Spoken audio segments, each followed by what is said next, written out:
म्याक्सिममलाई easy पनि लाग्छ र हामीसँग यहाँ मेरो साथी नारायण पनि छ हैन, उसले पनि केही कुराहरू राख्छ, केही डिस्कसन गरौँला है त।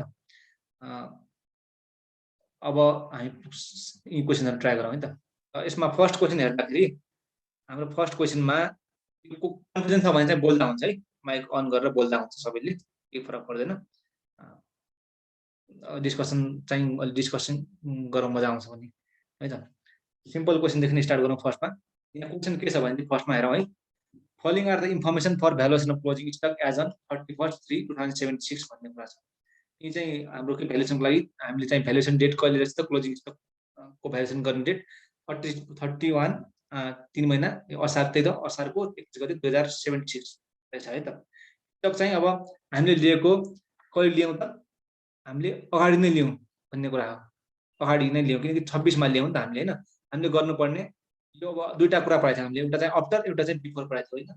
अब आफ्टर र बिफोरको कुरा गर्दाखेरि यो के रहेछ त, बिफोर रहेछ है। बिफोरको कुरामा के कसरी जाने भन्ने कुरा हामीले अगाडि पनि डिस्कसन गरिसकेका थियौँ। यी कुराहरू अझ हामी गरौँ है त। अब यहाँ चाहिँ आफ्टर बिफोर चाहिँ कति गरिरहेछ त, 1,24,870 को यो चाहिँ क्लोजिङ स्टक गरेर उसले चाहिँ भ्यालुएसन गरेको रहेछ त्यो टाइममा। र त्यो टाइममा त्यो भ्यालुएसन जुन गरिएको छ त्यो कुरा राख्ने भयो हामी हैन। त्यहाँबाट नै सुरुवात हुन्छ हाम्रो। र total purchase between stock taken and year end भन्ने कुरा छ। अब जुन यो 26 देखि 31 सम्मको, असारको 31 सम्मको हैन, स्टक टेकिङ र पर्चेज त्यो स्टक लिएको समयदेखि र त्यो इन्ड सम्मको समयमा कति पर्चेज गरिरहेछ भन्दाखेरि 70,250। तर त्यो 70,250 त्यो 1,24,870 मा त इन्क्लुड छैन।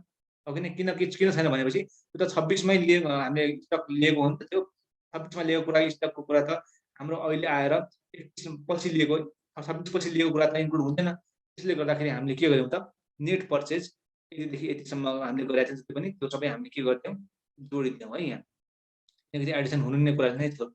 अब हाम्रो 31 को कुरा गरिरहेछौँ नि त, हामी 31 को निकाल्न खोजिरहेछौँ अन्तिममा हैन। त्यसले गर्दाखेरि अब क्वेसनमा अर्को के छ भन्दाखेरि manufacturing expenses during the period was 12,350 भन्यो हैन। 12,300 हामीले कुन कुन एक्सपेन्सहरू हाम्रो इन्भेन्टरीमा आउँछन् भन्ने कुरा गरेका थियौँ हिजो भन्दाखेरि डाइरेक्टली एट्रिब्युटेबल कस्टहरू भन्ने कुरा पनि हामीले इन्क्लुड गरेर त्यहाँ पढेका थियौँ हैन, डिस्कसन गरेका थियौँ। ती डाइरेक्टली एट्रिब्युटेबल कस्टहरू मध्ये के भयो त, यो हाम्रो म्यानुफ्याक्चरिङ एक्सपेन्स पनि एउटा भयो। त्यसले गर्दाखेरि के भयो त, यो पनि इन्क्लुड नै हुने भयो है त। अब यो स्टक भनेको जुन हाम्रो र मेटेरियलको कुरा स्टकको हुनसक्छ हैन, र मेटेरियलको स्टक होला यो। त्यसैले त गर्दाखेरि नि त म्यानुफ्याक्चरिङ एक्सपेन्स लाग्यो। केही कुनै केही म्यानुफ्याक्चर गर्न खोजिरहेछ होला, फिनिस गुड्स बनाउन खोजिरहेछ होला, त्यसैले गर्दाखेरि म्यानुफ्याक्चरिङ एक्सपेन्सेस लाग्यो। हो त्यो म्यानुफ्याक्चरिङ एक्सपेन्सेस लागिसकेपछि 12,350 हामीले जोड्यौँ। ल अर्को कुरा गर्दाखेरि हाम्रो जुन 26 मा हामीले भ्यालुएसन गरेका थियौँ 1,24,870, त्यसमा त त्यो समयमा के भएको थियो भनेपछि हाम्रो यो 2 लाखको जुन सेल्स छ त्यो हामीले बेचेका थिएनौँ हैन। त्यो हामीले बेचेका थिएनौँ भनेपछि हामीले त भनेपछि त्यो कुरा चाहिँ हामीले अब नेट सेल्स त हामीले घटाउनु पर्ने भयो है। नेट सेल्स हामीले घटाउनु पर्ने भयो। कति छ त, प्रफिट मार्जिन अन सेल्स पनि कति छ त, 25% अन कस्ट छ। 25% अन कस्ट भन्नुको मतलब 25/125 गरेर गर्दा पनि हुन्छ, अथवा यो 25% अन कस्ट भनेको हाम्रो 20% अन सेल्स पनि हो है। त्यसैले गर्दाखेरि हामी जहिले पनि के गर्छौँ त, कस्ट घटाउँछौँ, सेल्स त घटाउँदैन हामीले हैन। त्यसैले गर्दाखेरि यो 2 लाख जुन बेचिएको छ त्यसको हामी कस्ट निकाल्न खोज्छौँ अब है त। कस्ट निकाल्न खोज्दाखेरि यो तरिकाबाट जानु पर्दैन। सबैले क्याल्कुलेटरमा जाउँ, क्याल्कुलेटरमा त्यसपछि 2 लाख मल्टिप्लाई गरौँ इन्टु 80% गरौँ, त्यो भनेको 1,60,000 हो। अब यो भन्दा पनि यहाँनिर के बुझ्न हामीले के गर्न सक्नुपर्छ भनेपछि, यति सिम्पल क्वेसन छ यो। यहाँनिर के गर्न सक्नुपर्छ भनेपछि 2 lakh into 20 divide by 25 divide by 125 गरौँ त ल। यो भन्दा पनि सिधै कुरा गरौँ। हाम्रो 25 अन कस्ट भनेको 20 भनेको 20 अन सेल्स हो है, 20% अन सेल्स हो। त्यसैले गर्दाखेरि यसमा सिधै 20% प्रफिट अगाडि इन्क्लुड छ। 2 लाख माइनस 2 लाख इन्टु 20% गरिदिउँ त्यो गर्ने बित्तिकै हाम्रो के आउँछ त 1,60,000 घट्ने कुरा आउँछ। त्यही 1,60,000लाई घटिसकेपछि हाम्रो value of stock at the year end चाहिँ कति आउँछ 47,470 आउँछ। यो एकदमै सिम्पल कुरा थियो है। अब यो सिम्पल कुरा के थियो बिफोरको कुरा थियो हाम्रो जुन स्टक टेकिङ डेट भन्दा पनि अगाडि लिएको कुरा थियो हैन। त्यो स्टक टेकिङ डेट खास त 31 हो नि त तर त्योभन्दा अगाडि पनि स्टक चाहिँ लिदिए रहेछ 26 गते 26 गतेमा इन्क्लुड हाम्रो पर्चेज त्यसपछि गरेको पर्चेज इन्क्लुड भएन र त्यसपछि गरेको सेल्स पनि के भयो त घटेन रहेछ घटेको छैन नि त 31 मा हामीले 31 मा त के भयो त घटिसके आउनुपर्ने थियो त्यो सेल्स तर त्यो कुरा त अगाडिदेखि इन्क्लुड थियो उसमा स्टक लिएको समयमा त त्यो घटेको थिएन हैन। त्यो अब यो जुन अब यहाँनिर कन्फ्युजन के आउन सक्छ भनेपछि दुई तर अगाडि त 1,24,870 मात्र थियो हैन तर बेचेकै 1,60,000 रहेछ त भन्ने कुरा नि आउन सक्छ तर बिचमा पर्चेज पनि त भएको छ नि अब त्यो कुन दिन बेच्यो कुन दिन किन्यो भन्ने कुरा पनि त प्रश्न भनेको छैन 26 देखि 1 सम्म किनेको पनि थाहा 70,250 त अब हामीले जोड्दाखेरि 124,870 प्लस 70,250 जोड्दाखेरि त हाम्रो के भयो 195 1,95,120 त पुगिहाल्यो नि टोटल स्टक त्यो भनेको 1,60,000 भन्दा पक्कै पनि बढी नै हो नि त र त्यो स्टकबाट नै पर्चेज गरेको स्टकबाट पनि त बेचेको हुनसक्छ भन्ने कुरा हामीले त्यहाँनिर बुझ्नुपर्छ है त। त्यसैले गर्दाखेरि पर्चेज गरेको स्टकबाट पनि बेच्यो होला अथवा पहिलेदेखि भएको स्टकबाट पनि बेच्यो होला त्यसले गर्दाखेरि त्यो जेबाट बेचे पनि त्यो कुरा चाहिँ हाम्रो 31 मा आउनुपर्ने कुरा होइन त्यसले हामी त्यसलाई के गर्यौँ त घटायौँ हामीले त्यसले गर्दाखेरि त्यो हाम्रो 1,60,000 घट्यो है त त्यो आधारमा भयो। र अर्को कुरा छ यहाँनिर अब एउटा इम्पोर्टेन्ट क्वेसन अलिकति अरूभन्दा फरक यहाँनिर चाहिँ अब हामीले बुझ्नुपर्ने भनेको हामी स्टक टेकिङ गर्दाखेरि हामीले एबनर्मल कुरा र नर्मल कुरालाई छुट्याउनु पर्ने हुन्छ। भोक्याबमा हामी अलग एउटा इन्सुरेन्स क्लेम भन्ने च्याप्टर पढ्छौँ इन्सुरेन्स क्लेम च्याप्टरमा पनि हामी नर्मल र एबनर्मललाई छुट्याएर राख्ने गरेका हुन्छौँ र कति इन्भेन्ट्री हाम्रो डिस्ट्रोय भयो त भनेर निकाल्नु पर्ने हुन्छ त्यति बेला चाहिँ हामी एबनर्मल कुरालाई इन्क्लुड गरिरहेको हुँदैनौँ त्यो कुरा नै हामीले यहाँ देखाउन खोज्छौँ है त यो यहाँ ट्याक्कै देखिन्छ। अब यी दिएका कुराहरूबाट हामीले स्टक 31 मार्च 2019 को स्टक निकाल्नु पर्यो एउटा कुरो र प्रफिट पनि हामीले निकाल्नु पर्यो त्यो वर्षको भन्ने कुरा आयो है त। सिम्पल क्वेसनहरू छन् सबैलाई यो बुझ्नै हालिन्छ जस्तो लाग्छ मलाई चाहिँ है। अब स्टक दियो हाम्रो ओपनिङ स्टक दियो कति दियो त 21,375 ओपनिङ स्टक दियो पर्चेजेस पनि दियो पर्चेजेस कति दियो त 1,14,375 पर्चेजेस पनि दियो हाम्रो हैन। त्यसपछि गएर म्यानुफ्याक्चरिङ एक्सपेन्सेस दियो म्यानुफ्याक्चरिङ एक्सपेन्सेस भनेका डाइरेक्टली एट्रिब्युटेबल एक्सपेन्सेसहरू हुन् के छ त 22,500 छ सेलिङ एक्सपेन्सेस पनि दियो 9,775 हैन। त्यसपछि फाइनान्शियल चार्जेस दियो 3,225 सेयर्स दियो 186,750 भन्ने कुरा दियो। अब के भन्यो भनेपछि तपाईहरु हेरौं at the time of valuating stock जब हामी भ्यालुएसन गरिरहेका थियौं 31 मार्च 2018 मा भन्नुको मतलब यो ओपनिङ स्टकको कुरा गरिएको हो है। ओपनिङ स्टकमा जब हामी को कुरामा जुन भ्यालुएसन गरिरहेको थियो उति बेला चाहिँ 2,625 रुपैयाँ चाहिँ रिटर्न अफ गरेको थियो भन्नुको मतलब एउटा कुनै पनि हाम्रो चाहिँ ओरिजिनली पर्चेज चाहिँ 75,100 मा गरेको 7500 मा गरेको कुनै पनि आइटम थियो भनेपछि त्यो आइटममा चाहिँ के भयो त त्यो 26,625 रुपैयाँ चाहिँ राइट अफ गरियो भन्नुको मतलब त्यो एबनर्मल आइटम थियो हैन। त्यो एबनर्मल आइटम थियो र त्यसलाई बेचिएको कतिमा रहेछ त सेल्स चाहिँ हाम्रो 6,750 मा बेचिएको रहेछ भन्नुको मतलब हामीले एबनर्मल आइटमलाई एक्सक्लुड गर्न खोज्नुपर्छ भन्ने कुरा पनि हामीले गरिसकेका छौँ। त्यसले गर्दाखेरि सेल्सको कुराबाट यति कुरा हामीले यो कुरा म्याटरले के गर्छ सेल्समा भन्ने कुरा बुझ्नुपर्छ। अब यो उले पर्चेज गरेको 7,500 थियो तर 2,125 रुपैयाँ त रिटर्न अफ गरिसकेको छ भनेको भन्नुको मतलब 7,500 माइनस 2,625 तो 4,875 रुपैयाँ चाहिँ अझ पनि पर्चेजमा देखिरहेको रहेछ अथवा स्टकमा अझ पनि देखिरहेको रहेछ ओपनिङ स्टकमा। त्यो एबनर्मल स्टक भएको कारणले गर्दाखेरि त्यसलाई चाहिँ हामीले एक्सक्लुड गर्नुपर्ने हुन्छ। त्यसैले गर्दाखेरि स्टक ओपनिङ स्टक कति छ त 21,375 छ। त्यसैले गर्दा एबनर्मलको कुरा यहाँ हामीले यो चाहिँ पोर्सनलाई हटाइदियौँ एबनर्मल आइटम कुरा खास उसको स्टक त किनिएको त 7,500 मा नै हो तर रिटर्न अफ पनि त गर्दैछ रिटर्न अफ भन्नुको मतलब त्यसलाई भ्यालु चाहिँ गरियो अब 2,625 रुपैयाँ घटाइसकेपछिको भ्यालु एमाउन्ट चाहिँ हाम्रो ओपनिङ स्टकमा राखियो भन्न खोजेको भएका कारणले गर्दाखेरि हामी के गर्छौं त यो 4875 रुपैयाँ चाहिँ हामी घटाइदिन्छौँ है। अब यो चाहिँ आयो हाम्रो उसको चाहिँ एक्चुअल कस्ट, रिटर्न गरिसकेपछिको कस्ट आएका कारणले गर्दाखेरि यो घटाइदियौँ हामीले र त्यो अब कति आयो त त्यो घटाइसकेपछि हाम्रो एब्नर्मल बाहेकको ओपनिङ स्टक 16,500 एब्नर्मल बाहेकको ओपनिङ स्टक आयो है। जहिले पनि ओपनिङ हाम्रो एब्नर्मलको कुराहरू छन् भनेपछि त्यसलाई हामीले एक्सक्लुड गर्न खोज्नुपर्छ स्टकमा, एब्नर्मल स्टकहरूलाई एक्सक्लुड गर्न खोज्नुपर्छ है त। अब अर्को कुरा के छ, पर्चेजको कुरा पनि छ। पर्चेज कति गरेको थियो, 1,14,375 रुपैयाँ गरेको थियो पर्चेज। त्यसमा चाहिँ हाम्रो म्यानुफ्याक्चरिङ एक्सपेन्सेस पनि त लागेको थियो, कति लागेको थियो, 22,500 लागेको थियो। ती कुराहरू त डाइरेक्टली एट्रिब्युटेबल कस्ट पर्चेज र म्यानुफ्याक्चरिङ एक्सपेन्सेसहरू भएका कारणले गर्दाखेरि हामीलाई के भयो त यी कुराहरू डाइरेक्टली जोडिए र हाम्रो यति चाहिँ स्टक हो खासमा, जुन चाहिँ बेचेको बाहेकको कुरा आयो है त। अब सेल्स पनि गरियो भनेको त कति छ, 186,750। अनि त्यो 186,750 मा प्रफिट कति छ, प्रफिटको कन्टेन्ट कति छ भन्दाखेरि 25% अन कस्ट अथवा 20% अन सेल्स।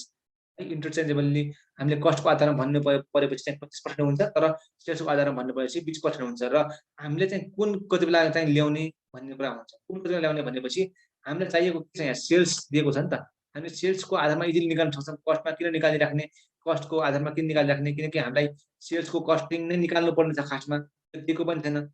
त्यसैले गर्दाखेरि हामीलाई 20% अन सेल्स दिएकै छ। त्यो 20% अन सेल्स जुन सेल्स हामीलाई दिएको छ त्यहाँबाट 20% को कुरा हामीले घटाइदिएपछि आफ्नै कस्टमा परिणत भइहाल्छ त्यो हो। त्यसैले गर्दाखेरि अब यो 186,750 लाई 20% घटाइदिएपछि 186,750 इन्टु अथवा 80% गरिदिएपछि है 186,750 मा के भयो त, एउटा फर्स्ट कुरा आज। अर्को कुरा के पनि रह्यो भनेपछि एब्नर्मल हामीले सेल्स पनि छन्, त्यो माथि पनि घटाउनु पर्ने भयो, त्यसपछि चाहिँ ग्रोस प्रफिट आउने भयो। त्यो गर्दा पनि भयो अथवा यो गर्दा पनि भयो है त। तर एब्नर्मल पनि त एक किसिमको सेल्समा देखिरहेको छ, सेल्समै देखिरहेको छ भनेपछि यदि हामीले मैले भनेको अगाडि जुन तरिका भनेको थिएँ त्यो तरिका गर्ने हो भनेपछि त्यो 6,750 को कस्ट निकालेर त्यो चाहिँ घटाइदिनु पर्ने हुन्छ है। कस्ट निकालेर कस्टको कन्टेन्ट नै घटाउनु पर्ने हुन्छ, किनकि 1,86,750 को पनि कस्ट निकाल्छौँ र एब्नर्मल आइटमको पनि कस्ट निकाल्छौँ, घटाइदिए पनि भयो। अथवा यहाँ दिएको आधारमा जुन चाहिँ टोटल सेल्स दिएकै छ र माथि हाम्रो एब्नर्मलको सेल्स पनि दिएकै छ, कति दिएको छ त एब्नर्मलको सेल्स हाम्रो 6,750 मा बेच्यौँ भनेकै छ, जुन चाहिँ खासमा 7,500 मा स्टकमा किनिएको थियो र स्टकमा देखिएको थियो 4,000 समथिङमा होइन, तर बेच्दाखेरि 6,750 मा बेचियो अरे भनेपछि सर्टेन प्रफिट त कमाएर नै बेचेर छौँ हामीले भन्ने कुरा बुझ्यो। त्यसले के म्याटर गर्ने भयो, त्यो प्रफिटले चाहिँ हाम्रो नेट प्रफिटमा चाहिँ इम्प्याक्ट पार्ने भयो। नेट प्रफिटमा हामीले अझ गर्छौँ है त। त्यसको भन्नुको मतलब हामीले नर्मल सेल्स निकाल्नु पर्यो। यहाँ पनि अघि नै हामीले नर्मल ओपनिङ स्टक निकाल्यौँ होइन, हामीले त्यो नर्मल ओपनिङ स्टक निकालिसकेपछि सेल्स पनि नर्मल नै राखेर त्यसपछि आउने जुन स्टक हुन्छ क्लोजिङ स्टक त्यो पनि नर्मल हुन्छ, त्यो बुझ्नुपर्छ। त्यसले गर्दाखेरि 1,86,750 हाम्रो यो के हो त, सेल्स हो। त्यसमा यो एब्नर्मल सेल्स घटाइदिउँ, एब्नर्मल सेल्स घटाउने बित्तिकै यो के भयो त, नर्मल सेल्स हो। नर्मल सेल्समा 20% को ग्रोस प्रफिट छ भनेपछि ग्रोस प्रफिट 20% ले घटाइदियो भने के आउने भयो त, हाम्रो नर्मल कस्ट अफ सेल्स आउने भयो। नर्मल कस्ट अफ सेल्स घटाइदिएपछि हाम्रो के हुने भयो त, क्लोजिङ स्टक पनि नर्मल नै हुने भयो भन्ने कुरा छ। र यो कुरा कसैलाई कन्फ्युजन छ भने भनौँ है त, यो अलिकति नयाँ हुनसक्छ।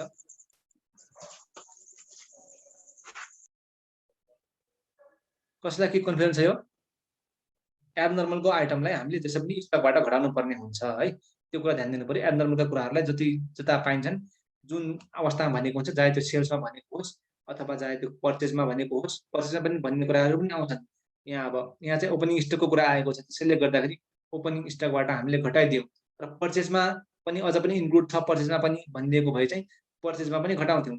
र त्यही एब्नर्मल आइटम जुन चाहिँ अगाडि ओपनिङ स्टकमा इन्क्लुड थियो त्यो ओपनिङ स्टक अब चाहिँ बेचिएको पनि छ। त्यसैले गर्दाखेरि अब हामीले के गरिदिउँ त, सेल्सबाट पनि घटाइदिउँ। त्यसले गर्दाखेरि नर्मल सेल्स आयो, नर्मल ओपनिङ स्टक आयो र पर्चेज त अगाडिदेखि नर्मल नै छ। सबै कुरा नर्मल भइसकेपछि होइन हाम्रो के आयो त, नर्मल क्लोजिङ स्टक आयो है त। अब नेट प्रफिटको कुरा गर्दाखेरि, नेट प्रफिट भएको कुरा गर्दाखेरि हामीसँग sales gross profit normal sales छ। नर्मल सेल्समा कति छ नर्मल सेल्स 1,80,000 निकालेकै छौँ। त्यो नर्मल सेल्सको 20% भनेको यहाँ ग्रस प्रफिट पनि हामीले 26,000 घटाएका थियौँ अगाडि। त्यही कुरा नै हो हाम्रो लागि प्रफिट भनेको। हामीले पिएल अकाउन्ट बनायौँ अथवा ट्रेडिङ एन्ड पिएल अकाउन्ट बनायो भनेपछि ट्रेडिङ एन्ड पिएल अकाउन्टमा ट्रेडिङ अकाउन्टको कुरा गर्दाखेरि ग्रस प्रफिट आउने भनेकै केबाट हो? सेल्सको आधारबाट आउँछ हैन। सेल्सको आधारबाट आउँछ भनेपछि रेट पनि हामीलाई 20% यहाँ स्पष्ट दिएकै छ। स्पष्ट दिएको कारणले गर्दाखेरि रेटको हामीले रेटको सेल्समा रेट हाल्ने बित्तिकै के आयो त हाम्रो ग्रस प्रफिट आयो नर्मल सेल्समा। अनि त्यो आउने बित्तिकै के भयो त 36,000 हाम्रो नर्मल ग्रस प्रफिट भएको कारणले गर्दाखेरि अब अर्को कुरा के छ भने चाहिँ हामीले त एक्चुअल प्रफिट निकाल्न खोज्या हो नि त, नेट प्रफिट निकाल्न खोज्या हो नि त। तर नेट प्रफिट अब एब्नर्मल भए तापनि तर प्रफिट त भयो नि त, पैसा त बढी कम्यो नि त। हामी स्टकबाट एक्सक्लुड गर्न खोज्ने हो एब्नर्मल स्टकहरू। तर प्रफिट भन्ने कुरा त ओभरअल हाम्रो पैसा आउनु हामीले कमाउनु भन्ने कुरा त नेटमा त के फरक पर्दैन। स्टकमा चाहिँ स्टकको कुरा बेग्लै छ। स्टकको कुराले स्टकमा फरक पारिसक्यो। हामीले एब्नर्मल लेखिसक्यौँ, एब्नर्मल घटाइसक्यौँ। तर प्रफिटमा त के भयो त? खासमा हुनुपर्ने 7,500 को माइनस हैन। च्याटको मेसेज आयो। त्यो एब्नर्मल सेल्स छ नि त्यो चाहिँ आफ्टर ड्यू डेट पछि क्याल्कुलेट गर्यौँ भने पनि घटाउने हो भन्ने कुरा हो। होइन हो, अब यस्तो छ नि त, त्यो आखिर एब्नर्मल हो नि त हैन। ड्यू डेट भन्नुको मतलब मैले ट्याक्कै बुझेन। तिमीले भन्न खोजेको थिएँ 31 पछि भन्ने कुरा होला। यहाँनिर 31 पछि अथवा 31 अगाडि भन्ने कुरा नै यहाँनिर त्यति म्याटर त गर्छ। तर एब्नर्मल त अगाडिदेखि नै थियो नि त त्यो। एब्नर्मल अगाडिदेखि नै भएको कारणले गर्दाखेरि अब एब्नर्मल त जसरी पनि घट्नु नै थियो है। त्यसले गर्दाखेरि ओके 31 पछि हामीलाई त्यो भए पनि घटाउनु नै पर्छ, किनकि एब्नर्मल कुरा नै राख्ने नै होइन भन्ने कुरा हामीले बुझ्नुपर्छ है त। अब एब्नर्मल कुरा राख्ने नै होइन भनेपछि त्यसमा ग्रस सेल्स किन लेस गर्या भनिदिनु न अरे है। ग्रस सेल्स केमा चाहिँ त्यस्तो हो। ग्रस प्रफिट यो त जहिले पनि हामीले आजसम्म गर्दै आएका क्वेसनहरुमा यो ग्रस प्रफिट जुन छ, यो ग्रस प्रफिट त हामीले जहिले पनि कस्टमा निर्भर गर्छौँ कि। हामी स्टकको कुरा गर्दाखेरि हामीले स्टक निकाल्न खोजिरहेको हो नि त। यो स्टक निकाल्न खोजिरहेको भएका कारणले गर्दाखेरि हामीले के गर्छ भने चाहिँ हामीले सिओजिएस चाहिँ घटाउँछौँ। सेल्सको सिओजिएस घटाउँछौँ। हामीले प्रफिट पोर्सन त हाम्रो कुनै पनि माथि हेर त, यो जति पनि यो स्टकमा प्रफिट पोर्सन इन्क्लुड नै हुँदैन है। अनि पर्चेजको कुरामा त प्रफिटको कुरा आउने नै भएन। म्यानुफ्याक्चरिङ एक्सपेन्समा चाहिँ प्रफिटको कुरा आउने नै भएन। भनेपछि सबैको एउटा जसरी 2A र 3A भएपछि जोडिन्छ नि हैन। 2x र 3y जोड्न सकिन्छ त? सकिँदैन नि त, किनकि पछाडिको तिनीहरूको बेस नै फरक छ नि त। हो, बेस सेम बनाउनलाई नै हाम्रो के भयो त, माथि सबै कुराहरू कस्टमा छन् हैन। भनेपछि यो सेल्स कस्टबाट सेल्सलाई घटाउनु त अलिकति अपत्य कुरा भयो नि त। त्यो पनि निकाल्नु पर्ने, हामी कस्टमा नै निकाल्नु पर्ने छ जिनिस। भनेपछि माथि म्यानुफ्याक्चरिङ एक्सपेन्स पनि कस्टमा छ, पर्चेज पनि कस्टमा छ, स्टक पनि इभन कस्टमा दिएको छ। भनेपछि सेल्सलाई त हामीले कस्टमा नै निकाल्नु पर्ने। कस्ट अफ सेल्स जति हामीले बेचेका हौँ त्यसको कस्ट निकाल्ने हो नि त हामीले। त्यही आधारमा चाहिँ यो ग्रस प्रफिट घटाइएको हो है त। अब यो ग्रस प्रफिट घटाउने बित्तिकै जति सेल्स एमाउन्ट थियो नि त्यहाँबाट त कस्ट मात्र रहने भयो। त्यसले हामीलाई अब त्यति एमाउन्टको कस्ट भएको हामीले इन्भेन्टरी चाहिँ घटायौँ है भन्न त मिल्यो नि त हामीले। हो, त्यसै भएको कारणले गर्दाखेरि ग्रस प्रफिट घटाइन्छ बेस सेम बनाउनलाई है। अनि अन्तिममा देखिने पनि त हाम्रो क्लोजिङ स्टकमा हामीले पढेका हुन ब्यालेन्स सिटमा देखिने बेला ब्यालेन्स सिटमा जहिले पनि कस्टमा नै देखिन्छ, किनकि cost or NRV whichever is lower भन्ने कुरा आउँछ। अब यो अवस्थामा एनआरबी को के हुन्छ त? सेल्स त बढी हुन्छ, हाम्रो कस्ट के हुन्छ? कम हुन्छ। त्यसले गर्दाखेरि हामीले के गर्नुपर्छ? कस्ट र एनआरबी व्हिचएभर इज लोअर भन्ने आधारमा चाहिँ हाम्रो कस्ट नै इन्क्लुड गर्नुपर्छ। हाम्रो ब्यालेन्स सिटमा कस्टमा नै लेख्नुपर्छ, किनकि त्यो सानो हुन्छ है त। ओके, अरु हो त्यही हो। सेल्स एमाउन्टलाई सिओजिएसमा लग्या हो, त्यही कुरा नै है त। ओके, त्यही हो, तिमीले बुझिसक्यौ। अब यहाँ 36,000 को कुरा छ हैन। यो कुरा हामीले त ग्रस प्रफिट अघि भर्खर निकालिसक्यौँ, किनकि टोटल सेल्स नै हाम्रो त्यही हो। टोटल सेल्स त्यही हो भनेपछि ग्रस प्रफिट पनि त्यही आधारमा आउँछ हैन। भनेपछि हाम्रो टोटल सेल्स भन्दा पनि अझ ग्रस हाम्रो त एब्नर्मल सेल्स त छ, अझ 6,750 को छ। तर हामीले जहिले पनि नर्मलको कुरा गर्छौँ भनेर भन्ने छ हामीले। यहाँनिर नर्मलको कुरा आउँछ। हामीले प्रफिट मात्र इन्क्लुड गर्छौँ, नेट प्रफिटको कुरा बेग्लै छ। जुन यो 6,750 को बाट आएको जति प्रफिट छ त्यो पनि हामीले इन्क्लुड नै गर्ने हो नेट प्रफिटमा पनि है। तर हामीले यो आधारमा चाहिँ 36,000 मात्र लियौँ, किनकि यो यहाँ किन लियौँ भने चाहिँ यहाँ इजिली हामीले यहाँनिर पायौँ नि त। यो आधारमा लिन खोजे पनि हुन्छ। हामीले यो आधारमा लिन खोजेपछि हामीले 1,80,000 चाहिँ हामीले सेम कुरा 36,000 नै आउँछ र गर्न त छुट्याएर नै गर्नु पर्यो जसरी पनि है त। अब 6,750 को हामीले बेचेका हौँ त्यो एब्नर्मल आइटम, तर उसको कस्ट त कति 4,875। यो 4,875 कसरी आएको थियो? माथि 7,500 को खास्ट उसको पर्चेज प्राइस हो, तर रिटर्न पनि त गरिएको थियो नि त, उसलाई भ्यालु पनि त गरिएको थियो। कतिमा भ्यालु गरिएको थियो? 2,625 रुपियाँ घटाएर भ्यालु गरिएको थियो भनेपछि हाम्रो 7,500 माइनस 2,625 मा भनेको 4,875 मा भ्यालु गरिएको थियो। अब उसको कस्ट नै के हुने भयो त? हामीले जहिले पनि ब्यालेन्स सिटमा राख्दाखेरि कस्ट र एनआरभी लोवरमा राख्छौँ भनेपछि हामीले 4,850 मा सरी 4,875 मा नै मान्नु पर्यो, देखाएको तरिकाले मान्नु पर्यो है। अब त्यसले गर्दाखेरि यो 4,875 चाहिँ के भयो त? हामीले उसको कस्ट भयो, त्यसैले यो उसको सेलिङ प्राइस भयो भने चाहिँ यहाँबाट आउने नेट प्रफिट यति भयो। आखिरमा त यो पनि प्रफिट आयो 1,80,000 बाट आएको हो, यो पनि हाम्रो एब्नर्मल आइटमबाट आएको प्रफिट। अन्तिममा त के भयो त? यिनीहरूको क्याचअप पनि हाल्यो हैन? भनेपछि अन्तिममा त यिनीहरूको मिलन भइ नै हाल्यो। तर अगाडि छुट्याउने प्रक्रिया, छुट्याउने स्टकमा चाहिँ हामीले नराख्ने, एब्नर्मल नदेखाउने, अलग्गै एब्नर्मललाई अलग्गै ट्रिट गर्ने भन्ने कुरा नै मात्र हो है त। अब हजुर किशन हजुर हजुर ओके, अलिकति गरेर अर्को क्वेसन गरौँ। जस्तो हामीले त्यो माथिपट्टि एब्नर्मल आइटमलाई घटाउनुको कारण चाहिँ जस्तो हामीले यस्तो पनि होला नि त, जस्तो त्यसलाई चाहिँ एब्नर्मल आइटम हो होइन, त्यसले गर्दा झ्याउ हुन्छ, तर त्यो त लास्टमा बेचेकै छ, स्टकमा रहेको छैन भनेपछि हाम्रो क्लोजिङ स्टकमा त्यो इन्क्लुड पनि हुँदैन। अनि त्यसलाई हटाइदियो, हटाएपछि क्लोजिङ स्टक त्यो बेचेकै छ, बेचेको भनेपछि क्लोजिङ स्टकमा छैन भनेपछि त्यसको झन्झट किन लिइरहने भनेर हटाइदियो होइन त, के हो? त्यो आधारमा पनि भन्न सक्यो, तर हामीले एक्सक्लुड गर्नुपर्छ भन्ने कुरा पनि त कहिलेकाहीँ त नबेचेको पनि कुरा छ नि। जति बेला हामी इन्सुरेन्स क्लेम पढेर आउँछौँ त्यहाँ नबेचेको कुरा पनि छ नि, अन्तिममा स्टकमा गएर जोडिने नै हो, नबेचे पनि जोडिने नै हो, त्यसमा केही पनि फरक पर्नेवाला छैन है। त्यो स्टक त ओभरअल देखिने जति सबै जति स्टक हो त्यतिमै देखिन्छ अन्तिममा लेख्दाखेरि। तर हामीले इन्सुरेन्स क्लेममा गर्दाखेरि पनि छुट्याउँछौँ होइन, यहाँ पनि हामीले छुट्याउनु पर्यो, एब्नर्मल र नर्मललाई छुट्याएर राख्नु पर्यो। यदि यो नबेचेको भइदिए पनि त देखिन्छ स्टकमा त होइन, तर यहाँ बेचेको भइदिए पनि अब त्यसलाई छुट्याएर राख्ने अथवा नराख्नु केही पनि फरक नपर्ने भएको कारणले गर्दाखेरि अब यो त्यसैले गर्दाखेरि हो कि है त। यो सजिलो हुन त तिमीले भने जस्तै सजिलो हुनलाई नै हो, तर पनि त आखिरमा नबेचे भए त देखिने थियो नि त। ल त्यही कुरा है। अब यही कुरा हो, यहाँनिर बुक भ्यालु हामीले घटाइदियौँ, नेट प्रफिट यहाँबाट आइ नै हाल्यो। यो भनेको टोटल प्रफिट भयो। अब र यी सेलिङ एक्सपेन्सेस अथवा एडमिन एक्सपेन्सेस अथवा फाइनेन्सियल चार्जेस जति पनि छन्, यिनीहरू त डाइरेक्टली चाहिँ जुन इन्भल्भ भएको कस्ट त होइनन्। जुन चाहिँ हामीले म्यानुफ्याक्चरिङ एक्सपेन्सलाई जसरी हामीले के गरेका थियौँ, इन्क्लुड गरेका थियौँ, म्यानुफ्याक्चरिङ एक्सपेन्सेसहरू चाहिँ माथि नै भ्यालुएसनमा इन्क्लुड गरेका थियौँ स्टकको। Selling expenses, admin expenses, financial charges भनेका चाहिँ भिन्न कस्टहरू हुन्।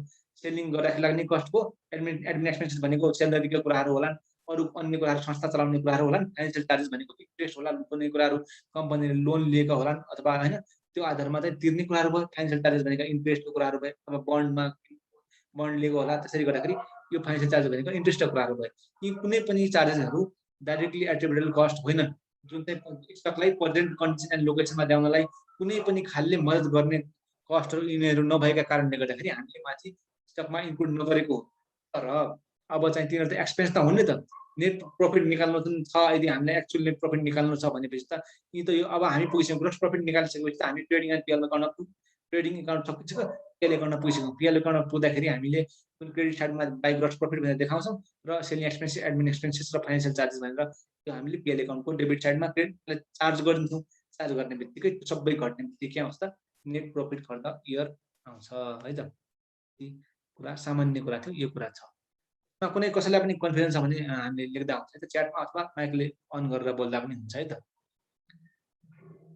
नारायण ठिक छ नि होइन यसमा? नारायण सर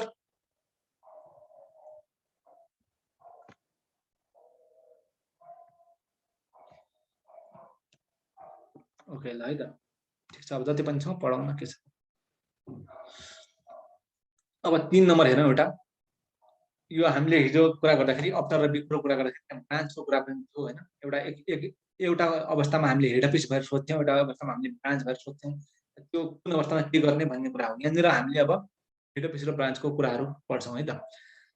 यहाँ के भन्यो भनेपछि चाहिँ हेड अफिसले चाहिँ ब्रान्चलाई पठाउँदाखेरि 20% अन कस्ट, हेड अफिसको लागि जुन कस्ट एमाउन्ट हो, जस्तै इक्जाम्पल मानिदिउँ 100 रुपियाँ हेड अफिसको लागि कस्ट हो भनेपछि ब्रान्चलाई पठाउँदाखेरि उसले 120 मा पठाउँछ है, 120 लाई ब्रान्चमा पठाउँछ।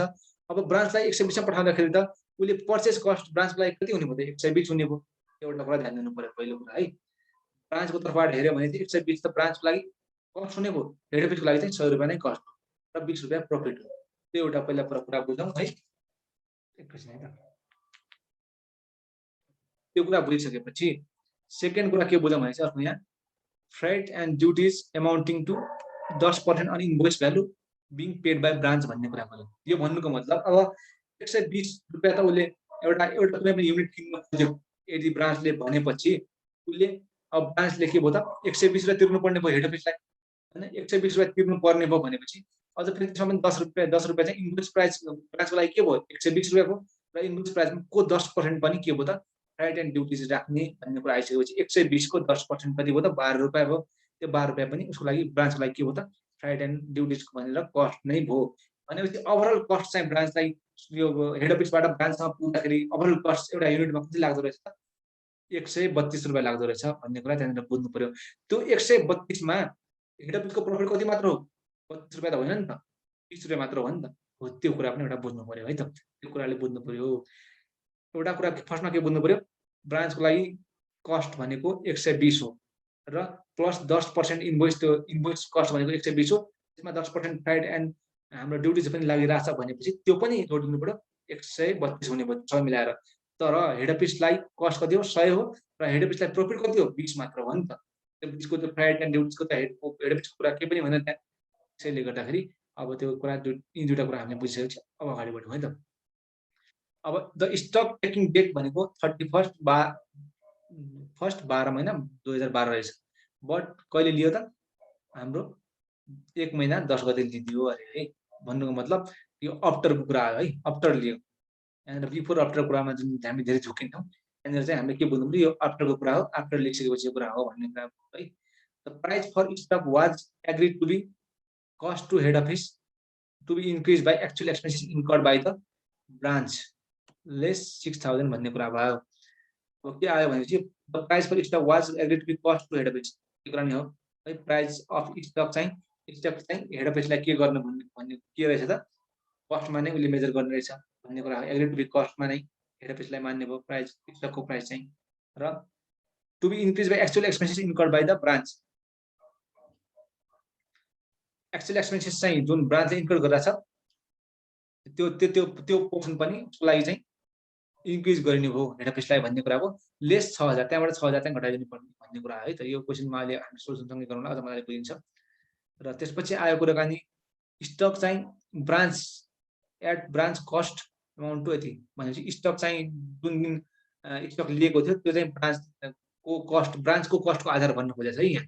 हेड हामी कस्टको चाहिँ ब्रान्चको स्टक निकाल्न खोजिरहेन, हामी हेड अफिसको स्टक नै निकाल्न खोजिरहेको तर ब्रान्चको कस्टको आधारमा चाहिँ स्टक कति छ अरे 64,600। यो भन्नुको मतलब ब्रान्चलाई त कस्ट कति लागेको थियो 132 रुपियाँ लागेको थियो नि त एउटा युनिटको लागि भनेपछि यो 64,600 भनेको 132 को आधारमा छ। एउटा युनिटलाई 132 हो तर 64,600 डिभाइडेड 132 गरेपछि के हुन्छ त टोटल युनिट्स निस्किन्छन्।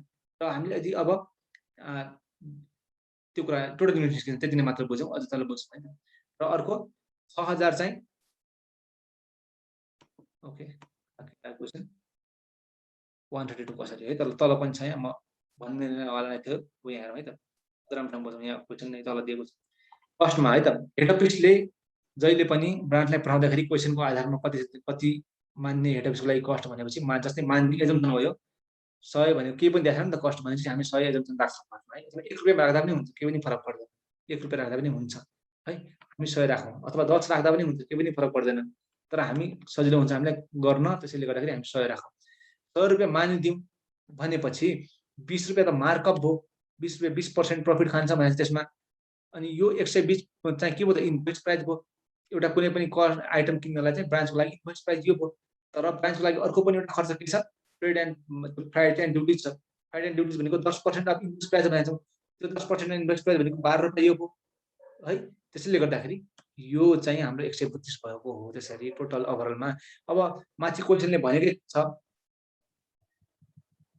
माथि क्वेसनले के भनेको छ भनेपछि एट ब्रान्च कस्ट नै भनेका कारणले गर्दाखेरि यो जुन 64,600 छ त्यो भनेको 132 को आधारमा देखिएको हो भन्ने कुरा हामीले बुझ्नुपर्छ है त। केही समयमा यो इन्ड हुन्छ, अझ त्यही लिङ्कमा अर्को पठाउँछु, त्यसमा आधारमा आउने है त। अब यहाँनिर कुरा एउटा यो कुरा भयो। अब रुज 6000 स्टक भ्यालु यो चाहिँ इन्भोइस भ्यालुमा नै छ। Was receive from head office after 31/12/2012 भन्ने कुरा आयो। यो 6000 चाहिँ स्टक इन्भोइस भ्यालुमा छ, यो चाहिँ पछि पाइएको हो अरे भन्ने कुरा आयो।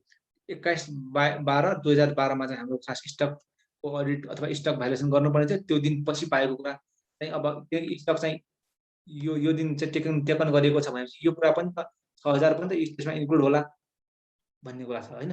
अथवा त्यसको कति भ्यालु छ इन्क्लुड होला, 6000 हुन्छ कि उसको कति भ्यालु छ इन्क्लुड होला भन्ने कुरा छ। 6000 नै इन्क्लुड गर्ने भन्ने कुरा आयो, यहाँ इन्क्लुड भएको छ भन्ने कुरा बुझिन्छ, यहाँबाट केही पनि भनेको छैन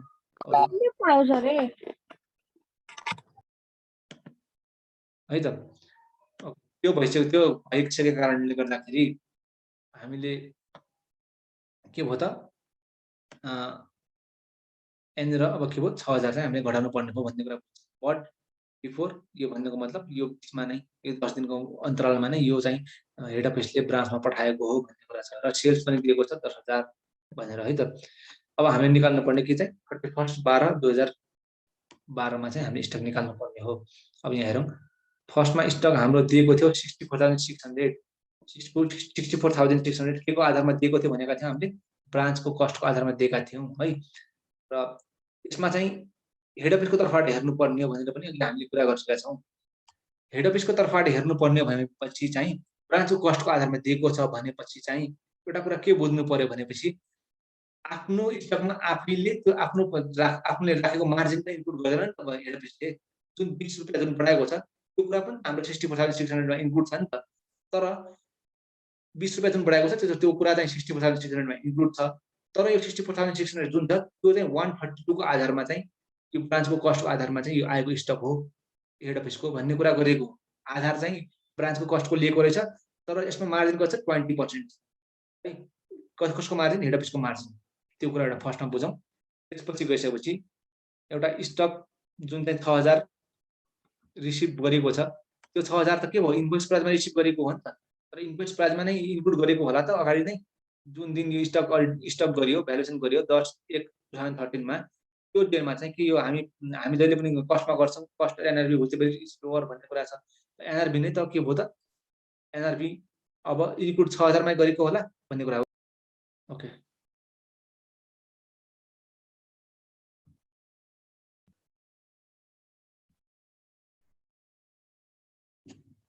अब यसमा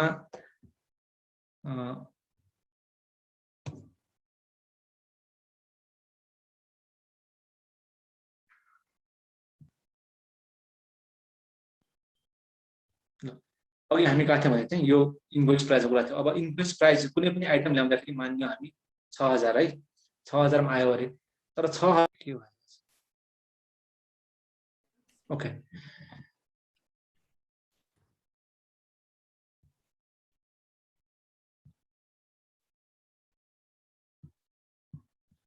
र अघि जुन हामीले कुरा गऱ्यौँ यो इन्भोइस प्राइसको कुरा, इन्भोइस प्राइसको 6000 को आयो अरे आइटम आएको हो यो पठाएको कुरा हो। तर एक्सपेन्सको कुरा त केही पनि गरेको छैन, एक्सपेन्स त अलग्गै कुरा गरेको थियो। त्यो जुन 6000 छ त्यो 6000 भनेको 120 को आधारमा आएको कुरा हो है। यो 120 को आधारमा आएको कुरा हो। तर अर्को 10% पनि हाम्रो के छ, हाम्रो ट्रेड र उ छ नि त हैन, त्यो अर्को एक्सपेन्स लागेको छ नि त। त्यसले गर्दाखेरि यो 10% चाहिँ हाम्रो 600 पनि त इन्क्लुड हुनु पर्यो हामीले। त्यसले यो एक्सपेन्स पनि हामीले भनेपछि ओभरअल चाहिँ हाम्रो 660 रहेछ अरे के त्यहाँ है। भनेपछि त्यो आधारमा चाहिँ यसलाई चाहिँ 660 मा देखाइएको रहेछ। 64,600 जुन चाहिँ आइटम एमाउन्ट छ त्यसमा चाहिँ 660 मा यसलाई देखाइएको रहेछ। त्यसैले हामीले चाहिँ 660 मा घटाउनु पर्यो, किनकि कस्टको कुरा हो नि त। कस्ट ओभरअल कस्ट त स्टकको कस्ट त यो मात्र होइन कि यो एक्सपेन्स पनि त कुरा ओभरअल स्टकमा हामीले इन्क्लुड गर्छौँ भन्ने कुरा गरेका छौँ नि त हामीले पनि, किनकि यो डाइरेक्टली एट्रिब्युटेबल कस्ट भयो नि त यसको लागि 6000 को लागि चाहिँ 10% भनेको। त्यसैले गर्दाखेरि यो कुरा इन्क्लुड भयो यहाँ। र 6600 चाहिँ नै टोटल इन्क्लुड भएको कारणले गर्दाखेरि त्यो हामीले 6600 घटाइदियौँ है। यो कुरा त यसमा यो रह्यो। अर्को कुरा अब आयो त्यो घटाइसकेपछि 58,000 आयो।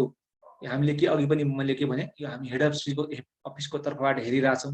अब हेड अफिसको स्टक चाहिँ अब त्यो दिएको स्टक घटाइसकेपछि जुन चाहिँ पछि दिएको स्टक थियो 31 पछि दिएको स्टक थियो त्यो घटाइसकेपछि 58,000 आयो अरे।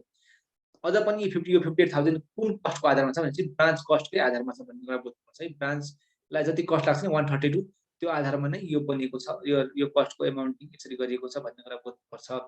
र अर्को कुरा सेल्स पनि त गरेको छ 10,000 को सेल्स दिएको छ भने चाहिँ हामी कहिले पनि यो प्रफिटमा इन्क्लुड गरेर सेल्सको राख्दैनौँ हैन। त्यो भनेपछि अब यहाँनिर अर्को कुरा के झुक्किन सक्छ मेरो भनेपछि यो 6,000 मात्र किन राख्यो 20% घटाएर यसमा पनि प्रफिट छ किन 20% घटाएन भन्ने कुरा आउनु सक्छ। तर यो इन्भोइस प्राइस जुन छ नि त्यो ब्रान्चको लागि कस्ट नै हो भन्ने कुरा हामीले हामीले अगाडि नै भन्छौँ, क्वेसनको अगाडि नै भन्छ यो उसको लागि के हो त यो कस्ट नै हो ब्रान्चको लागि। त्यसैले गर्दाखेरि 6,000 पनि कस्ट हो र 6,600 पनि कस्ट हो। टोटल कस्ट 6,600 नै हो। त्यसले त्यो कस्टमा नै माथि राखेको छ र त्यही आधारमा नै यो घटाइएको हो। यो 6,600 जुन छ त्यो कस्ट नै घटाइएको हो भन्ने कुरा बुझौँ यहाँबाट है त। त्यो बुझिसकेपछि हामीले अब सेल्सको पनि त हामी सेल्स घटाइदिनौँ त्यसको कस्ट घटाउँछौँ भन्ने कुरा गरेका थियौँ। जुन मार्कअप गरिएको छ 20% ले हामीले अगाडि के पनि भन्यो त यो हामी हेड अफिसको तर्फबाट हेरिरहेका छौँ। हेड अफिसको तर्फबाट हेरिरहेका छौँ भने चाहिँ त्यसले हेड अफिसले त 20% के गरिरहेको हुन्छ मार्जिन राखिरहेको हुन्छ। 20% मार्जिन राखिरहेको छ हुन्छ हरेक कुरा भनेपछि उसले सेल्सको आधारमा भनेपछि र ब्रान्चलाई सेल्स गर्दाखेरि अथवा ब्रान्चलाई दिँदाखेरि 20% राखिरहेको हुन्छ भनेपछि अरू केही पनि क्वेसनले भनेको छैन भने पनि यहाँ केही पनि भनेको छैन उसले आफूले बेच्दाखेरि कति राख्छ भनेर भने होइन। तर यहाँनिर के भनिदिएको छ भनेपछि चाहिँ यो ब्रान्चले सेल गर्ने भनेको 20% सेलिङ प्राइस हो नि त। भन्नुको मतलब हेड अफिसले चाहिँ सबै चाहिँ ब्रान्चलाई पठाउँदो रहेछ भन्ने कुरा एक किसिमले त्यो आधारबाट पनि हामीले बुझ्न सक्छौँ है। त्यो आधारबाट पनि बुझ्न सक्छौँ र हेड अफिस जति पनि यो स्टक बाँकी छ नि त्यो स्टक चाहिँ सबै हेड अफिसको स्टक चाहिँ सब ब्रान्चमा पठाइसकेका छ र ब्रान्चमा पठाइसकेको स्टकलाई नै ब्रान्चको कस्टमा देखाएको हो र त्यो कस्टमा अब हेड अफिसमा देखाउँदाखेरि कतिमा देखाउने भन्ने कुरा नै क्वेसनले सोधेको भन्ने कुरा हामी यहाँबाट बुझ्न सक्छौँ है त।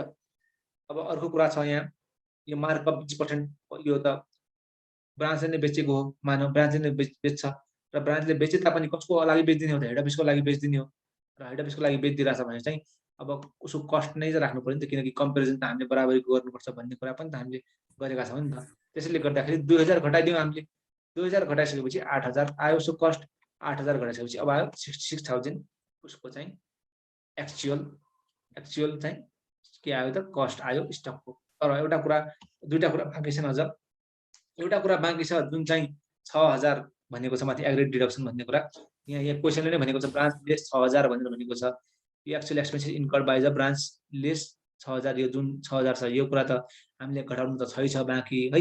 अर्को कुरा के पनि छ भनेपछि अघि मैले भनिसकेँ जुन 20% प्रफिट छ नि जुन 20% प्रफिट छ उसले हेड अफिसले पठाउँदाखेरि त्यो 20% प्रफिट आफ्नो स्टकमा त आफूले प्रफिट सहित राख्दैन नि त। ब्रान्चले पनि हेड अफिसले पनि राख्दाखेरि एनआरबी अर कस्ट हुन्छ जोरमा राख्छ भनेपछि एनआरबी उसको लागि के होला त्यो प्रफिट जोडिसकेपछिको टोटल आएको कुरा एनआरबी होला। तर कस्ट सानो भयो नि त। कस्ट सानो किन भयो भनेपछि एनआरबी घटिसकेपछि त कस्ट आउँछ। एनआरबीबाट प्रफिट घटायो भने चाहिँ कस्ट आउँछ भनेपछि कस्ट सानो भयो त्यसले कस्ट नै राख्नु पर्यो उसले।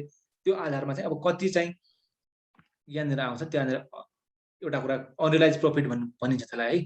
तिमीले अब क्यापमा अझ मजाले पढ्छौ ब्रान्चमा अथवा अरू सबै ठाउँमा पढ्छौ अनरियलाइज प्रफिटको कुरा र अब क्याप बनाउनु तिमीले पढिदिइसक्यो होला सबैजनाले म्याक्सिममले अनरियलाइज प्रफिट अब आफूले नपाएको प्रफिट आफैले स्टकमा त राख्दैन नि त उसले। त्यसले त्यो गर्दाखेरि त्यो प्रफिट पनि घटाउनु पर्ने हुन्छ र यो घटाउँदाखेरि किन यो 20/132 गरियो भन्दाखेरि एउटा त त्यो सबभन्दा अगाडि त 132 मा नै मेजर गरिएको छ भ्यालुड गरिएको छ भन्ने कुरा त मैले अघि नै गरिसकेँ। जुन स्टक दिएको छ त्यो 132 मा गरेको छ त्यहाँ भनेकै छ क्वेसनले ब्रान्चको आधारमा भ्यालुड गरिएको छ भनेकै छ है। र अर्को कुरा हाम्रो के भनेको अर्को कुरा के छ भनेपछि एउटा कुरा त्यो भयो अर्को कुरा चाहिँ 20% मात्र चाहिँ हेड अफिसले प्रफिट बनाएको हो जति कस्ट भए तापनि उसको लागि ब्रान्चको लागि 132 भए तापनि तर कमाउने भनेको हेड अफिसले 20% मात्र हो कि जति त्यो स्टकबाट बेचेर कमाउने भनेको 20% मात्र हो। त्यो लाग्नु ब्रान्चलाई कस्ट लाग्नु भनेको बेग्लै कुरा हो। हेड अफिसले प्रफिट कमाउनु भनेको बेग्लै कुरा हो। त्यसले गर्दाखेरि त्यसलाई फर्स्टमा 132 ले डिभाइड गर्नु भनेको 100 मा ल्याउनु हो है, किनकि त्यो अगाडि 132 मा छ। त्यो जुन स्टक दिएको छ यो जुन अब स्टक कुन छ यो निकाल्यौँ हामीले है, सबै कुरा घट्छ नि त। अब यो घटाएर आइसकेको स्टक यो भयो, यो स्टकको आधारमा नै गर्नुपर्छ हामीले। यो कुरालाई हामीले अगाडि पनि गरे पनि केही पनि फरक पर्दैन, यो आधारमा गरे पनि केही पनि फरक पर्नुपर्ने है। र तर पनि जति पनि कुराहरू चाहिँ अरू आएका छन् सबै कुरा घटाइसकेपछिको एउटा एक्चुअल स्टक आयो, त्यो एक्चुअल स्टकमा फेरि यो स्टकमा चाहिँ के भयो त प्रफिट पनि इन्क्लुड छ। यो स्टकमा त प्रफिट इन्क्लुड छ नि त, किनकि बाँकी माथि जति पनि घटायौँ ती कुरा त कस्ट नै त घटायौँ सबै कुराबाट। त्यसले गर्दाखेरि कस्ट घटाइसक्यो भनेपछि यो जुन कस्ट आएको छ यो कस्टमा पनि सर्टेन पोर्सन चाहिँ प्रफिट नै इन्क्लुड भएको कारणले गर्दाखेरि अनरियलाइज प्रफिट हामीले घटाउनु पर्ने हुन्छ। आफूले नकमाएको प्रफिट त उसले राख्दैन, अघि पनि भन्छ मैले एनआरबी अर कस्ट बुझेर इज लोवरमा राख्छ र एनआरबी बढी भइहाल्यो, कस्ट चाहिँ कम हुन्छ। त्यसले गर्दाखेरि त्यो जुन अनरियलाइज प्रफिट छ त्यो घटाउनु पर्ने हुन्छ। अनरियलाइज प्रफिट निकाल्दाखेरि 66,000 छ हाम्रो चाहिँ यहाँ भर्खरै हामीले स्टक निकाल्यौँ, त्यो 66,000 मा 20% मात्र उसले पाउने प्रफिट हो। तर यो 66,000 चाहिँ 132 अनुसार भ्यालु भएको। अब यो फर्स्टमा 66,000 लाई 132 ले डिभाइड गर्नु भनेको के हो त, यो भनेको यो 100 को टर्ममा ल्याउनु हो। अब 100 को टर्ममा ल्याइसकेपछि यो 20% प्रफिट त्यसमा आउँछ भनेपछि इन्टु 20 गर्नु भनेको। अब 20 डिभाइड बाई यहाँनिर यसलाई यसरी पनि गर्नु है, मैले यहाँनिर इक्जाम्पलमा दिएँ। अब यो 66,000 भयो भनेपछि यसलाई फर्स्टमा यदि हामीले 100 मा कन्भर्ट गर्नु पर्यो, किनकि 132 मा छ नि त, यो 132 मा छ भनेपछि इन्टु 100 डिभाइड बाई 132 हुन्छ है, एउटा यो हुन्छ। अर्को कुरा के हुन्छ, अब इन्टु पनि हुन्छ, अर्को इन्टु कसरी हुन्छ भनेपछि हामीले 20% पनि त प्रफिट यसमा इन्क्लुड भएको छ भन्ने कुरा गर्यौँ। त्यसले गर्दाखेरि 20 डिभाइड बाई 100 नै हुन्छ। अब यो 100 र यो 100 त भनिराख्नुपर्छ र क्यान्सल हुन्छ भनेर क्रिस क्रस मेथड हामीलाई थाहा नै छ, त्यो क्यान्सल यो दुईटा भइ नै हाल्छन्। आखिरमा आउने भनेको के हुन्छ, यो त्यो माथि जान्छ 20 माथि नै छ र 132 तल छ, आखिरमा आउने यही कुरा नै त हो नि है। र कसले के भन्यो, ओके अनरियलाइज वाला फेरि भनिदिनु है। अनरियलाइज वाला एउटा कुरा के बुझौँ भनेपछि यो स्टकमा यो जति स्टक हामीले एक्चुअल स्टक निकालिसक्यौँ नि, यो 66,000 हामीले जति निकालिसक्यौँ नि, यो स्टकमा सर्टेन पोर्सन टोटल्ली कस्ट मात्र छ, सर्टेन पोर्सन यसमा हामीले रियलाइज नगरेको प्रफिट पनि छ। रियलाइज नगरेको प्रफिट भन्नाले हेड अफिसको तर्फबाट हामी हेरिरहेछौँ भनेपछि हेड अफिसले रियलाइज नगरेको प्रफिट पनि सर्टेन पोर्सन यसमा इन्क्लुड भएको छ। त्यसैले गर्दाखेरि त्यो रियलाइज नगरेको प्रफिट हामीले के भन्यौँ अघि न, यदि हामीले त्यसले पनि फिनिस गुड्स अथवा जुन स्टक मिटरलाई देखाउँदाखेरि पनि फिनिस गुड्सलाई मानौँ, यहाँनिर फिनिस गुड्स पठाउँछ, त्यसै फिनिस गुड्स बेचिन्छ भन्ने कुरा नै बुझिन्छ। त्यो देखाउँदाखेरि NRB or cost whichever is lower भनेर हामीले पढेका छौँ। NRB or cost whichever is lower भनेर पढेका बेला अब एनआरबी भनेको त त्यो प्रफिट सहितवाला एनआरबी हो र कस्ट भनेको त प्रफिट घटिसकेपछि मात्र त कस्ट निकाल्न सकिन्छ नि। सिओजिएस निकाल्दाखेरि हामी के गर्छौँ, सेल्स माइनस ग्रोस प्रफिट गर्छौँ कि गर्दैनौँ, त्यही कुरा नै त हो नि। यहाँनिर यो प्रफिट भन्नुको मतलब अब ग्रोस प्रफिट जुन छ त्यसलाई घटाइसकेपछि आउने भनेको कस्ट हो। त्यसैले गर्दाखेरि यो प्रफिट कति छ त, यो पोर्सनमा यो 66,000 छ, यो पोर्सनमा चाहिँ प्रफिट कति इन्क्लुड भएको छ त भन्ने कुरा निकाल्न खोजिरहेको छ है। त्यसैले गर्दाखेरि यो 60,000 मा प्रफिट कति इन्क्लुड भएको छ भनेपछि निकालिसकेपछि त्यो प्रफिट घटाइसकेपछि जति पनि आउँछ सबै कस्ट हुन्छ र त्यसैले गर्दाखेरि अब यो 20% मात्र। अर्को कुरा यो 60,000 भनेको ब्रान्चको कस्टमा माथि नै भनेको छ है, कोचिङले भनेको छ एड ब्रान्च कस्ट भनेको छ, भ्यालु चाहिँ ब्रान्च कस्टमा भएको छ भन्ने कुरा माथि कोचिङले स्पष्ट भनिसकेको छ। त्यसैले गर्दाखेरि जुन यो कुरा छ, यो कुरा भनेको हाम्रो ब्रान्चको कस्टमा नै भ्यालु भएको छ भन्नुको मतलब ब्रान्चलाई टोटल कस्ट कति पर्न जाने रहेछ त 132। अघि पनि कुरा हामीले त्यो गरिसक्यौँ, त्यो 132 पर्न जाने रहेछ भनेपछि त्यो 66,000 भन्नुको मतलब 132 को तरिकाले आएको कुरा हो नि त। अब 66,000 डिभाइड बाई 132 गरेपछि नम्बर अफ आइटम्स आउन सक्छन् है। अब जे आउँछन् आए पनि आउँछन् र त्यो एउटा सर्टेन पोर्सन आउँछ। यो यहाँ गरे जस्तै 100 को टर्ममा लाग्यो, त्यो भनेको 132 को टर्ममा हो। अब 100 को टर्ममा नर्मल्ली निकाल्न खोज्यो, नर्मल सेल्स अथवा नर्मल सेल्स होइन, नर्मल प्राइस निकाल्न खोज्यो। नर्मल प्राइस निकाल्नलाई के हो त 100 ले मल्टिप्लाई गर्यो, 66,000 डिभाइडेड 132 गरेपछि एउटा 500 आउँछ। 500 ले योलाई 100 लाई मल्टिप्लाई गरेपछि नर्मल स्टक भ्यालु आउँछ। नर्मल स्टक भ्यालु आउँछ विथ प्रफिट पनि, किनकि हेड अफिसले पठाएको कुरा हो नि त। हेड अफिसले पठाएको कुरा हो भनेपछि हेड अफिसको लागि चाहिँ इन्भेस्ट प्राइस आउँछ भन्न खोजेको हो। सर्टकटमा भन्दाखेरि यो यति मात्र हामीले गर्यौँ भनेपछि चाहिँ यो तल 20% छोडेर यो कुरा छोडेर यो माथिको 66,000 इन्टु 100 डिभाइडेड 132 हामीले गर्यौँ भने चाहिँ हेड अफ पिचको लागि इन्भोइस प्राइस आउँछ है, उसले चाहिँ बेच्ने प्राइस आउँछ। तर त्यसबाट 20% पनि हामीले निकालिदियौँ भनेपछि के आउँछ, अथवा त्यसलाई 80% बनाइदिउँ भनेपछि चाहिँ डाइरेक्टली यो जुन 10,000 घटाएका छौँ नि, ल 66,000 बाट तिमी 80% गर्दै आखिरमा आउने यही त हो नि, 1000 इन्टु 80% गर्यौ आखिरमा आउने, सरी त्यो आएन। त्यो किन आएन भन्दाखेरि पनि यो पनि यो कस्ट यो आधारमा भएको छ, त्यसले गर्दाखेरि आएन है त। ल यहाँबाट के बुझ्यो भनेपछि हामीले 66,000 को यो यति गऱ्यो भने चाहिँ नर्मल हाम्रो निकाल्न सक्यो। नर्मल निकालिसकेपछि 20% मा प्रफिट हानिदिएपछि के भयो त, हाम्रो अनरियलाइज प्रफिट आयो। अनरियलाइज प्रफिट कति आयो त, अब यो ट्याक्कै यो यति यो भनेको र यो माथि भनेको सेम कुरा हो। अनरियलाइज प्रफिट यो आयो, जुन चाहिँ नहुनु पर्ने प्रफिट थियो, जुन चाहिँ हामी आफै प्रफिट नभएको कुरालाई प्रफिट देखाउँदैनौँ र एनआरबी अर कस्ट बुझेपछि लोवरको तरिकाबाट जाँदाखेरि त्यो कुरालाई इन्क्लुड नहुनु पर्ने कुरा हो। त्यसैले गर्दाखेरि यो 10,000 हामी घटाइदिन्छौँ। 10,000 घटाइसकेपछि हाम्रो आउँछ 56,000 है, 60,000 डिभाइडेड 132 इन्टु हाम्रो कति भयो त 20 गरेपछि 10,000 आउँछ। 10,000 आइसकेपछि 56,000 आउँछ। अब माथि क्वेसनले भनेको छ एग्रेड, यो जुन कुरा चाहिँ लेस, यो चाहिँ the price for stock was agreed to be with the cost to head office. Head अफिसलाई कस्ट जुन चाहिँ to be increase by actual expenses incurred by, यो जुन ब्रान्चले गरेको एक्सपेन्स छ यो कुरा पनि इन्क्लुड भएको छ, त्यो चाहिँ हामीले एक्सक्लुड गर्नुपर्छ एक्चुअल कस्ट चाहिँ ब्रान्च हेड अफिसको लागि निकाल्नलाई भनेर भन्न खोजेको है। त्यसले गर्दाखेरि त्यो भन्नुको मतलब इन्क्रिज जुन भनेको छ यो 6,000 ले चाहिँ इन्क्रिज भएको छ, जुन हामीले कस्ट अन्तिममा निकालिरहेको छ हेड अफ त्यो इन्भेन्ट्रीको कस्ट, त्यो इन्भेन्ट्री कस्ट चाहिँ 6,000 ले इन्क्रिज भएको छ, जुन चाहिँ के त्यसमा इन्क्लुड छ, ब्रान्चले गरेको एक्सपेन्स इन्क्लुड छ, कति 6,000 इन्क्लुड छ। त्यसैले गर्दाखेरि त्यो 6,000 त ब्रान्चले गरेको एक्सपेन्सले गर्दाखेरि चाहिँ ओभर एस्टिमेटेड भइरहेको छ, त्यो हाम्रो जुन इन्भेन्ट्री छ त्यो ओभर एस्टिमेटमा हुन दिनु भएन। त्यो कुरा चाहिँ अब ब्रान्चले गरेको एक्सपेन्सको चाहिँ डाइरेक्टली एट्रिब्युटेबल हो भनेर चाहिँ यसलाई इन्क्लुड मानेर चाहिँ राखिरहेको छ, तर त्यो कुराले चाहिँ एक्सपेन्स हो, त्यो त ब्रान्चले गरेको एक्सपेन्स हो, डाइरेक्टली एट्रिब्युटेबल होइन। त्यो आधार पनि बुझ्न सकिन्छ, त्यो तरिकाले पनि एक तर्फबाट हामी इन्टरप्रिटेसन गर्न सक्छौँ र त्यो कुरा हामीले घटाइसकेपछि हाम्रो 50,000 चाहिँ हाम्रो एक्चुअल आउँछ है त।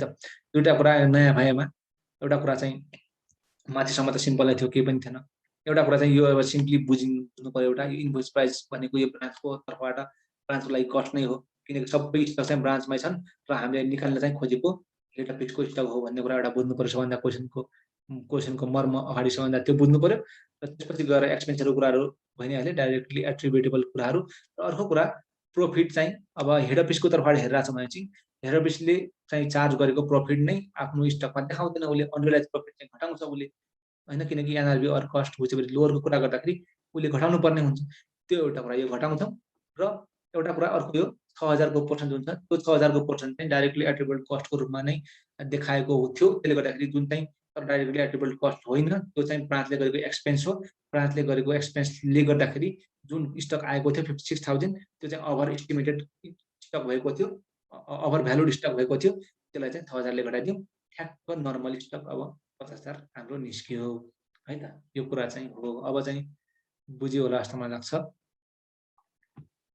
यो क्वेसन एउटा राम्रो क्वेसन थियो, बुझ्नुलाई है त। कम क्वेसन चाहिँ 5वटा क्वेसन मात्र गर्ने भनेको थिएँ मैले आज। जोस् अब यी कुराहरू चाहिँ हामीले यति चाहिँ बुझ्यो भने पनि हामीलाई चाहिँ लामो लामो क्वेसन गर्न पनि सजिलो हुन्छ कुनै दिन आइहाल्यो भने एक्जाममा है त। एउटा अर्को क्वेसन हेरौँ अब।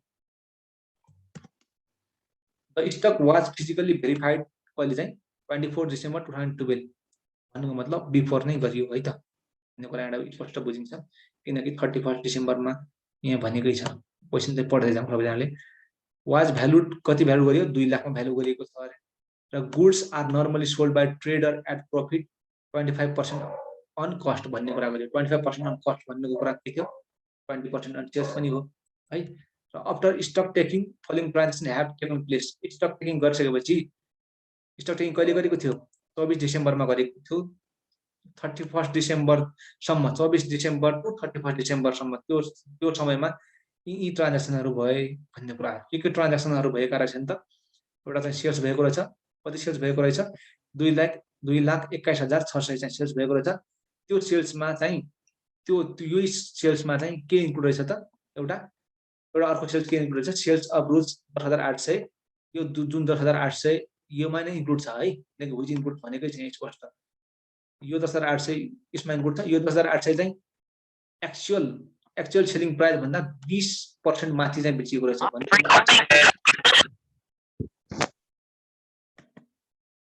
माइक बन्द गर्नु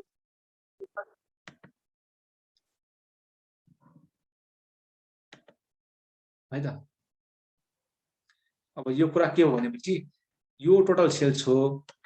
यो सेल्समा चाहिँ यी दुईटा इन्क्लुड छन् र यो जति पनि हो नि, यो भनेको मतलब यो जति एमाउन्ट देखिरहेछ नि, यो एमाउन्ट भनेको 20% ओरिजिनल एमाउन्ट भन्दा 20% बढी हो अरे, अनि 20% एबभ हो अरे। भनेपछि नर्मल होइन, यो एबनर्मलको तरिकाबाट माथिको तर्फबाट गयो है त। 5,000 थियो भने चाहिँ 8,000 देखिया जस्तो, फास्ट चाहिँ 5,000 हो अरे, तर देखिँदाखेरि 8,000 देखिदिया जस्तो भयो। भनेपछि हामीले नर्मल ल्याउनु पर्छ भन्ने कुरा छ। हामीले नर्मल सेल्स ल्याउने कुरा अघि पनि गरेका थियौँ, चाहे त्यो लसमा सेल्स गरेको होस् अथवा सरी एक्चुअल भन्दा चाहे कलर सेल्स गरेको होस् त्यसलाई पनि नर्मलमा ल्याउने कुरा गरेका छौँ, र जुन चाहिँ माथि त्यो एक्चुअल भन्दा माथि पनि सेल्स गरेको होस् त्यसलाई पनि हामीले नर्मलमै ल्याउनु पर्छ। सबैभन्दा अगाडि अर्को कुरा यो एउटा कुरा भइहाल्यो। र अर्को कुरा चाहिँ 10% बिलो नर्मल सेलिङ प्राइसमा बेचियो भन्नु मतलब 10,800 चाहिँ मा चाहिँ बेचिएको हो, तर यसको कस्ट चाहिँ कति हो त? यो भनेको चाहिँ 90% हो, र 100% निकाल्न खोज्यो भने 10,800 डिभाइड बाइ 90% गर्ने बित्तिकै हाम्रो फास्ट कस्ट चाहिँ त्यो हो, तर बेच्दाखेरि हामीले 10,800 मा बेच्यौँ भन्ने कुरा एउटा बुझ्नुपर्छ है त। त्यो बुझिन्छ भने र अब रिक्वायर्ड के छ त? Determine the value of each stock to be taken to the financial position of यो भन्ने कुरा दियो। पढ्नेमा गएर ब्यालेन्स सिटमा कसरी देखाउने, उसको प्रभात कन्सर्न ट्रेडिङ प्राइभेट लिमिटेडको ब्यालेन्स सिटमा कसरी देखाउने भन्ने कुरा यहाँबाट खोजेको छ हामीलाई है त। अब हामी गर्नतर्फ लागौँ। Value of each stock as at 24 जुन हामीले भ्यालु गरेका थियौँ त्यो भनेको 2 लाखमा देखाइएको थियो। र अब नर्मल सेल्स दुईटा कुराहरू, टोटल सेल्स हाम्रो 2,21,600 हो, त्यसमा चाहिँ दुईटा एबनर्मल सेल्सहरू इन्क्लुड छ। 10,800 माइनस 10,800 दुईटालाई घटाइदियो, त्यो भनेको नर्मल सेल्स हो। र अब हामीले एबनर्मल कुरालाई पनि नर्मल बनाउनु पर्यो हैन, त्यो एबनर्मल कुरालाई पनि सेल्सलाई पनि नर्मलको कन्भर्ट गर्नु पर्यो। हिजो पनि एउटा क्वेसन हामीले गरेका थियौँ, त्यहाँ पनि हामीले एबनर्मल कुरालाई नर्मल बनाउने कोसिस प्रयास गरेका थियौँ यस्तो कुरा क्वेसनमा हैन। अब जुन 10,800 को क्वेसन छ, यो 10,800 भनेको चाहिँ 20% माथि हो पनि भनेको छ फर्स्ट क्वेसनमा है। भनेपछि अघि नै हामीले कुरा गरे जस्तै अर्को क्वेसनमा पनि यसलाई चाहिँ 10,800 लाई चाहिँ 100 को टर्ममा ल्याउनु, 100 को टर्ममा ल्याउनु भनेको नर्मलमा ल्याउनु भनेपछि यो 10,800 डिभाइड बाइ 120 भन्नुको मतलब अब के हो त? अघि पनि हामीले जुन जति एमाउन्ट थियो 66,000 डिभाइड बाइ 132 गरेको थियो नि, त्यही गरे जस्तै हो। यो पनि यो चाहिँ यतिमा चाहिँ भ्यालुड भएको छ। 10,800 जति पनि छ यो चाहिँ 120 को आधारमा भ्यालुड भएको छ। त्यसले गर्दाखेरि तर त्यसलाई 100 मा गर्नु पर्यो, हामी नर्मल त 100 हो। त्यसैले गर्दाखेरि 10,800 डिभाइड बाइ 120 गरौँ इन्टु 100 गर्ने बित्तिकै नर्मलमा आइहाल्यो। अर्को कुरा माथि पनि क्वेसनले के भनेको थियो भने चाहिँ यहाँ 25% अन कस्ट भनेको थियो है। 25% अन कस्ट भनेको यहाँ हाम्रो टोटली सिधै सेल्स दिएको कारणले गर्दाखेरि त्यो भनेको 20% अन सेल्स हो। 20% अन सेल्स भनेपछि यो यति आउने बित्तिकै पहिला त फर्स्टमा नर्मल सेल्समा आयो। नर्मल सेल्सको 80% भनेको के हो त? हाम्रो 80% गर्ने बित्तिकै सिओजिएस आयो। यो सेल्स एबनर्मल सेल्स हो। यहाँ माथि पनि भन्न बिर्सेँ म, यो पनि 80% गर्नु भनेको हामीले सिओजिएस जहिले पनि घटाउँछौँ भनेर नै पढेका छौँ आजसम्म हैन। त्यसले गर्दाखेरि 80% गरिएको हो यो, र यो चाहिँ सिओजिएस नै घटाइएको हो, किनकि सेल्स हामी बराबरीको घटाइन्छ नि, सेम बेस भएको घटाइन्छ नि भन्ने कुरा पनि गरेका थियौँ हामीले। 2x र -2y गर्न सकिँदैन कहिले पनि, तर 3a माइनस 2a चाहिँ गर्न सकिन्छ किनकि बेस सेम छ। त्यही आधारमा चाहिँ सबैलाई एक आधारमा एउटै धारमा बनाउन खोजिएको हो। यो कुरा त भयो अघि हामीले ओभर भ्यालुडको कुरा भयो। अब अन्डर भ्यालुड पनि भएको थियो एउटा। 10,800 मा बेचिएको थियो तर खासमा त्यो 10% तल बेचिएको थियो भनेपछि हामीले 10,800 डिभाइड बाइ 90% गर्ने बित्तिकै यो 90% नै हो, गर्ने बित्तिकै एक्चुअल सेलिङ प्राइस आयो। तर एक्चुअल सेलिङ प्राइस आयो तर हामीले घटाउँदाखेरि त जहिले पनि कस्टमा नै घटाउँछौँ। त्यो गर्दाखेरि 80% हाम्रो के भयो त? 80% गर्ने बित्तिकै कस्टमा आयो, त्यो भनेको 9600 आयो। त्यो पनि घटाइदिएपछि टोटल्ली हामीले यति घटाउँछौँ माथिबाट 2 लाखबाट। त्यो हामीले घटाइदिएपछि यी कुराहरू एबनर्मल कुराहरूलाई नर्मल बनाएर हाम्रो यो कति आयो? यो हाम्रो स्टक देखिनु पर्ने स्टक जुन चाहिँ ब्यालेन्स सिटमा 31 डिसेम्बर 2012 मा देखिनु पर्ने स्टक चाहिँ 23,200 आउँछ है त।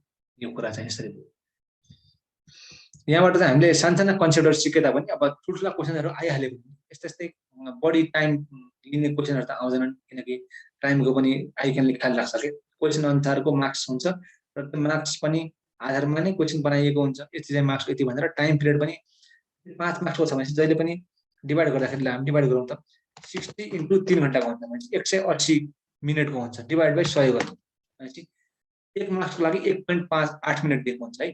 1 मार्क्सको लागि 1.8 मिनट दिएको हुन्छ भनेपछि यदि हामीले 5 मार्क्सको यो हाम्रो इन्भेन्ट्रीबाट आयो भने इन्टु 5 गरौँ त भनेपछि एउटा क्वेसनलाई इन्भेन्ट्रीबाट आयो भनेपछि 5 मार्क्सको त्यो 9 मिनट दिएको हुन्छ। त्यसैले क्वेसन पनि आइक्यानले पनि यो सब कुरा विचार गरेर दिएको हुन्छ, बलजबरै अथवा जानी जानी त्यो चाहिँ गाह्रो बनाउन अथवा नसक्ने गरी त्यो समयभित्र नसक्ने गरी कुनै पनि खालमा त्यस्तो चाहिँ त्यतिसम्म पनि गर्दैन आइक्यानले है। जहिले पनि त्यही समयमा नै भ्याउने गरी क्वेसन दिएको हुन्छ। अब आउने नआउने भन्ने कुरा चाहिँ आफूमा भर पर्छ र त्यही आधारमा कुरा गर्दाखेरि यस्तै खालको क्वेसन आउँछन्। त्यति लामा लामा ठुला क्वेसनहरू यदि बढी मार्क्सको आयो भने चाहिँ आउँछन्। 10 मार्क्स को आयो भने चाहिँ अलि लामो आउलो 10 मार्क्सलाई 18 मिनट लाग्छन्, अथवा 1.8 × 10 मार्क्स 18 मिनट हो, 18 मिनट लाग्छ 10 मार्क्सलाई भनेपछि त्यस्तो खालमा चाहिँ 18 मिनटमा सक्लान् भनेर अलिकति लामो आउला।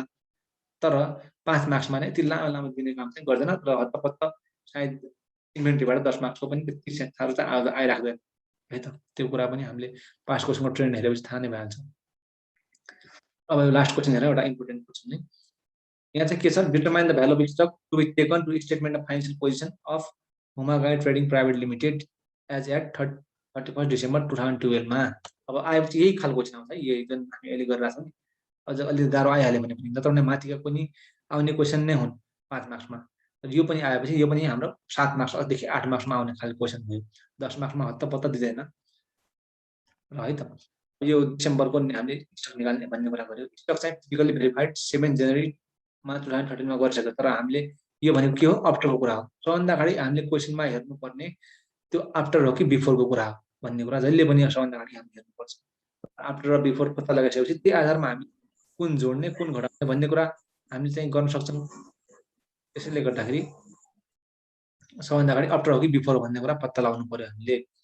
र अब कुरा गर्दाखेरि यो आफ्टर गरेको छ 7 जनवरीमा गरेको छ 2013 मा 4 लाख हो है, 4 लाख मानिएको छ।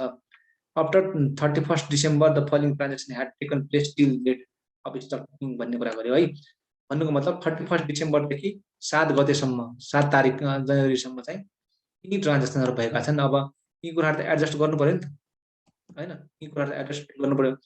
यी कुराहरू त पछि भएका कुराहरू हुन्, यी कुराहरूलाई एडजस्ट गरेर नै हामीले 31 डिसेम्बरमा पुग्नुपर्ने हुन्छ है त। अब फर्स्टको हेरौँ, पर्चेज रुज 2 lakh out of which 20% of goods were return भन्ने कुरा गरियो। अब यहाँ हेरौँ है, पर्चेज गरिएको रहेछ, कहिले पर्चेज गरेको रहेछ 31 डिसेम्बरदेखि 7 जनवरीको बिचमा। त्यो पर्चेज गरेको हाम्रो स्टकमा 31 डिसेम्बरमा देखिन्छ त देखिँदैन, किनकि त्यो समयमा पर्चेज गरेकै थिएन। तर अब यो 7 जनवरीमा त 2 लाखको पर्चेज जुन गरेको थियो त्यसमा त 20% हुन त फिर्ता गरिसक्यो, त्यो कुरा त देख्ने नै भएन। भन्नुको मतलब 2 लाखको 20% भनेको हाम्रो 40,000 हो। त्यो 40,000 को पर्सेन्ट देख्ने नै भएन 7 तारिकमा। तर 1,60,000 को पर्सेन्ट देखिने भयो हैन, किनकि त्यो त 31 पछि किनेको कुरा हो प्लस 7 जनवरीसम्म त 7 जनवरी भन्दा अगाडि नै किने हो भनेपछि 1,60,000 को पर्सेन्ट देखिने भयो भनेपछि। तर 31 मा पुग्नलाई हामीले के गर्नु पर्यो, 1,60,000 अब यहाँ घटाउँछ त्यो घटाइदिनु पर्यो है। यहाँनिर के गर्नु पर्यो, 1,60,000 यो हामीले यसरी चाहिँ घटाइदिनु पर्यो, किनकि 20% त रिटर्न अगाडि नै गरेछ त्यो 7 जनवरी आउनुभन्दा अगाडि नै हैन। तर 1,60,000 चाहिँ अझ पनि इन्क्लुड छ त्यहाँ जुन पर्चेज गरेको छ। त्यो पर्चेज चाहिँ 31 डिसेम्बरमा देख्नु नपर्ने पर्चेज, त्यसले गर्दाखेरि त्यो हामीले घटाइदिन्छौँ। एउटा अर्को छ 20 बी नम्बरमा, सेल्स अफ गुड युनिट्स कति 2 लाखको सेल गरेको छ गुड युनिट चाहिँ है। यो कहिले गरेको थियो 31 डिसेम्बर पछि गरेको हो। Out of which 20% goods were returned by the customer भन्ने कुरा गर्छ। कस्टमरले पनि 20% चाहिँ रिटर्न गरिसकेको रहेछ भन्ने कुरा गर्छ। यो राम्रोसँग बुझौँ है त, सिम्पल कुरा छ तर राम्रोसँग बुझौँ।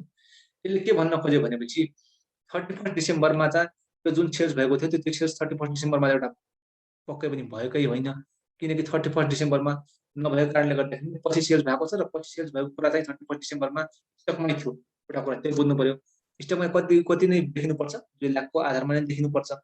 तर 20% 2 लाख चाहिँ सेल गर्यो तर 20% रिटर्न आयो भनेपछि 20% रिटर्न आइसकेपछि त 30 हाम्रो 7 जनवरीमा के भयो त हाम्रो यो 20% को पोर्सन त अगाडिदेखि इन्क्लुड छ है जुन 4 लाख छ यो 20% को चाहिँ 20% रिटर्न भएको कारणले गर्दाखेरि चाहिँ इन्क्लुड नै छ तर यसको जुन 80% छ त्यो 80% त बेचिसकेको छ त्यो 80% त 31 डिसेम्बरमा त्यो 80% पनि त इन्क्लुड हुनुपर्ने थियो अझसम्म अर्को तरिकाले भन्नुपर्दा टोटली 100% अथवा 2 लाख नै इन्क्लुड हुनुपर्ने थियो तर पनि 7 जनवरीमा आउँदाखेरिसम्म पनि त 20% चाहिँ इन्क्लुड छ तर 80% इन्क्लुड छैन अरे भनेपछि हामीलाई दिएको छ 4 लाख त्यो के आधारमा हो त हाम्रो 7 जनवरीको आधारमा हो अब यो 4 लाखबाट यो घटिसकेपछि 1,60,000 घटिसकेपछि अब अर्को 1,60,000 चाहिँ फेरि जोड्नु पर्ने हुन्छ किनकि जुन सेल्स 31 डिसेम्बरमा भएकै थिएन त्यो कुरा त एक्सक्लुड भयो नि त यो 7 जनवरीको 4 लाखमा त त्यसले गर्दाखेरि त्यो कुरा चाहिँ हामीले जोड्नु पर्ने भयो त 2 लाखको 80% जोड्नु पर्ने हो किनकि 20% त अगाडिदेखि नै 4 लाखमा इन्क्लुड भइसकेको हुन्छ है त यो कुरा यही नै गरेको होला यहाँ है यो कुरा नै के गरियो त त्यो कुरा तल जोडेको छ यहाँ जोडेको छ है त जोड्नै पर्छ ल है त यो कुरा नि हाल्यो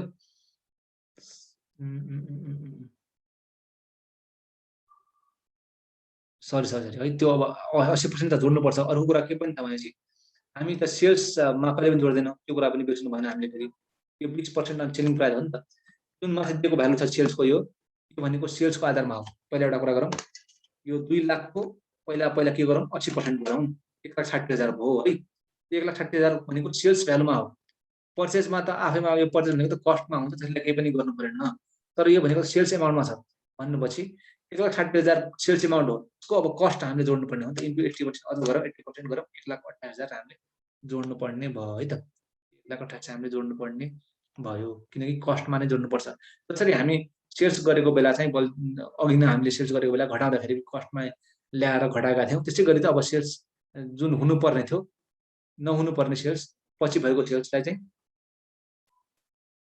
80% लाई पनि कस्टमा ल्याउनु पर्छ है पहिला चाहिँ 80% मात्र सेल्स भएको हो त्यसले गर्दाखेरि 2 लाखको 80% भनेको 1,60,000 हो तर त्यो 1,60,000 जुन देखेको छ त्यो त हाम्रो सेल्स एमाउन्टमा देखेको छ के त्यसले गर्दाखेरि हामीले त्यसलाई कस्टमा ल्याउनलाई चाहिँ के गर्नु पर्यो 80% अझ गरेपछि कस्टमा आफै आइहाल्यो है त त्यो 1,28,000 हुन्छ 1,28,000 जोड्नु पर्यो अब अर्को सीमा हेरौँ फटाफट नै गरौँ है 7 मिनेटमा सकाउने कुरालाई है त सेल्स अफ डिफेक्टिभ युनिट भन्ने कुरा आयो है यो 1,80,000 सेल्स डिफेक्टिभ युनिटमा सेल्स गर्यो तर यसमा चाहिँ 10% less than normal selling price भन्ने कुरा छ अघि पनि हामीले के गरेका थियौँ यस्ता डिफेक्टिभ कुराहरू एब्नर्मल कुराहरूलाई एउटा क्वेसनमा त केही पनि भनेको छैन त्यसलाई चाहिँ एक्सक्लुड गरेर अन्त्यमा प्रफिट निकाल्ने कुरा मात्र गऱ्यौँ तर अर्को क्वेसनमा चाहिँ यसरी चाहिँ नर्मल बनाउने कुरा दिएको थियो हामीलाई त्यो जुन अगाडिको क्वेसन जुन दिएको थियो त्यसमा चाहिँ नर्मल हामीले बनाउन सक्छौँ त्यसले गर्दा एक्सक्लुड गरेर जुन चाहिँ आखिरमा बेची नै हालेको थियो त्यसमा हामीलाई केही पनि मतलब भएन तर अर्को कुरामा चाहिँ के छ नर्मल बनाउने प्रयास गरेका थियौँ यहाँ पनि हामी नर्मल बनाउन सक्छौँ नि त 10% तल भनेको छ नि त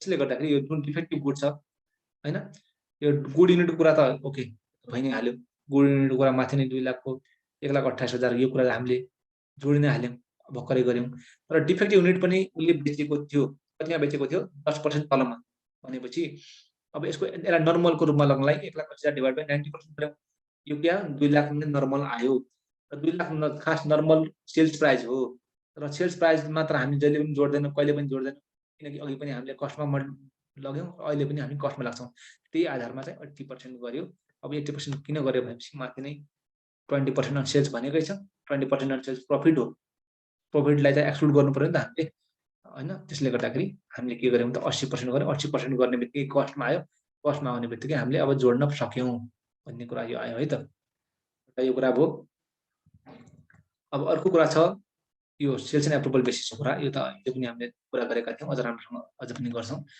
26 डिसेम्बरमा है डेट पनि यहाँनिर थाहा पाउनुपर्छ हामीले झुकिनु हुँदैन सिधा फटाफट गर्दा होइन कि डेट पनि हेर्नुपर्छ 26 डिसेम्बरमा गुड्स चाहिँ सेल गरेको थियो सेल्स एन्ड एप्रुभल बेसिसमा 2 लाखको है र 26 डिसेम्बरमा चाहिँ गरेको थियो तर 6 जनवरीमा चाहिँ 80% चाहिँ एप्रुभ गर्यो अरे र एप्रुभ गर्यो अरे 6 जनवरीमा चाहिँ र अर्को कुरा चाहिँ यो उसले चाहिँ फर्स्टमा चाहिँ त्यो 20% चाहिँ पठाइसकेको थियो अरे 26 जनवरीमा चाहिँ रिटर्न गरिसकेको थियो अथवा त्यो हामीले गरेको त अप्टर हो नि त हैन। त्योभन्दा अगाडि 6 जनवरी भन्दा अगाडि नै अथवा यही दिन नै भनौँ न, मलाई के फरक पर्दैन, यही दिन नै के हो त 7 जनवरीमा हामीले गरेका हौँ खासमा स्टकको भ्यालुएसन। 6 जनवरीमा चाहिँ 80% चाहिँ उसले 80% चाहिँ उसले मान्यो र 20% चाहिँ पठाइदियो। 20% पठाउँदाखेरि यो 20% को पोर्सन त यो 7 जनवरीमा चाहिँ इन्क्लुड 4 लाखमा भइ नै हाल्छ, किनकि 6 जनवरीमा नै पठाइदिन्छ र 7 जनवरीमा हामीले भ्यालुएसन गरेका हौँ भनेपछि 7 जनवरीमा नै हामीले त्यो इन्क्लुड गरिसकेको हुन्छ। तर 80% जुन यसको पोर्सन छ, यो 80% त 7 जनवरीमा इन्क्लुड हुँदैन र यो 6 जनवरीमा चाहिँ के गरेको हो, एप्रुभ गरेको हो, उसले म लिन्छु भनेको हो है। तर यहाँ छ 6 जनवरीमा चाहिँ एप्रुभ गरेको हो, तर 31 जनवरीमा त के हो, हामीले स्टकमा देख्नु पर्यो, किनकि त्यता त एप्रुभ गरेकै छैन, उसले म किन्छु भनेकै छैन। त्यसैले गर्दाखेरि यसको 80% चाहिँ अब 31 मा चाहिँ देखिनु पर्यो, किनकि 4 लाखमा यो एक्सक्लुड भएको थियो, बेचेको जस्तै मानिएको थियो त्यो समयमा। 6th मा 7th मा चाहिँ 7th को आधारमा हेर्दाखेरि 6th मा नै बेचिसकेका छौँ हामीले भन्ने तरिकाले मानेका थियौँ हामीले। तर 31st को कुरा हेर्दाखेरि 31st को आधारबाट हेर्दाखेरि कुनै पनि बेचेको थिएन। त्यसले गर्दाखेरि यहाँ सेल्स एप्रुभल बेसिसको पनि के भनेको त यो 80% हामीले इन्क्लुड गर्नुपर्ने भयो है। त्यो भनेको र त्यसलाई पनि जहिले पनि हामी त्यो सेल्समा छ त्यसलाई पनि कस्टमा ल्याउने कोसिस गर्छौँ, 1,28,000 नै हुन्छ है त, किनकि 80% गर्नुपर्छ। यो कुरा पनि भयो। सेम कुरा तल छ कन्साइनमेन्टको कुरा छ। हामीले कन्साइनमेन्टमा पठायौँ 27 डिसेम्बरमा र यति कति सेल्स भ्यालुको 2 लाखको पठायौँ र 80% चाहिँ सेल भयो अरे 6 जनवरीसम्म। भन्नुको मतलब 20% त सेल्स भएकै छैन, 20% सेल्स भएन र त 7 जनवरीमा चाहिँ त्यो सेल्स आफ्नो स्टकमा देखिसकेको होला, 40,000 लाख 4 लाखमा देखिनै सकेको होला 20%, तर 80% त बेच्यो नि त है। त्यो 80% बेचेको कारणले गर्दाखेरि त्यो चाहिँ इन्क्लुड भएन है त। इन्क्लुड नभएको कारणले गर्दाखेरि अब 80% लाई हामीले इन्क्लुड गर्नु पर्यो है। 80% इन्क्लुड गरिसकेपछि हामीले अब कन्साइनमेन्ट पनि 80% इन्क्लुड गर्छौँ डाइरेक्टली। 2 लाखको 80% भनेपछि यो इन्क्लुड गर्छौँ। 80% भन्नुको मतलब एउटा कुरो त फोन आयो, सरी, 2 लाखको 80% भन्नुको मतलब यो 2 लाख नै इन्क्लुड हुनु पर्यो है। 20% चाहिँ 6 जनवरीमा चाहिँ सोल्ड गरियो भनेपछि हाम्रो 31 जनवरीमा त 2 लाख नै इन्क्लुड हुनुपर्ने थियो र 2 लाख त्यो पनि इन्क्लुड भएको होला र अझ पनि के भयो त 80% नै इन्क्लुड हुनुपर्ने भयो। 2 लाखको 80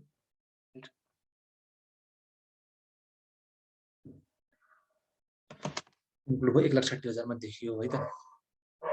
यसमा चाहिँ अलिकति अझ कन्फ्युजन भयो मलाई पनि।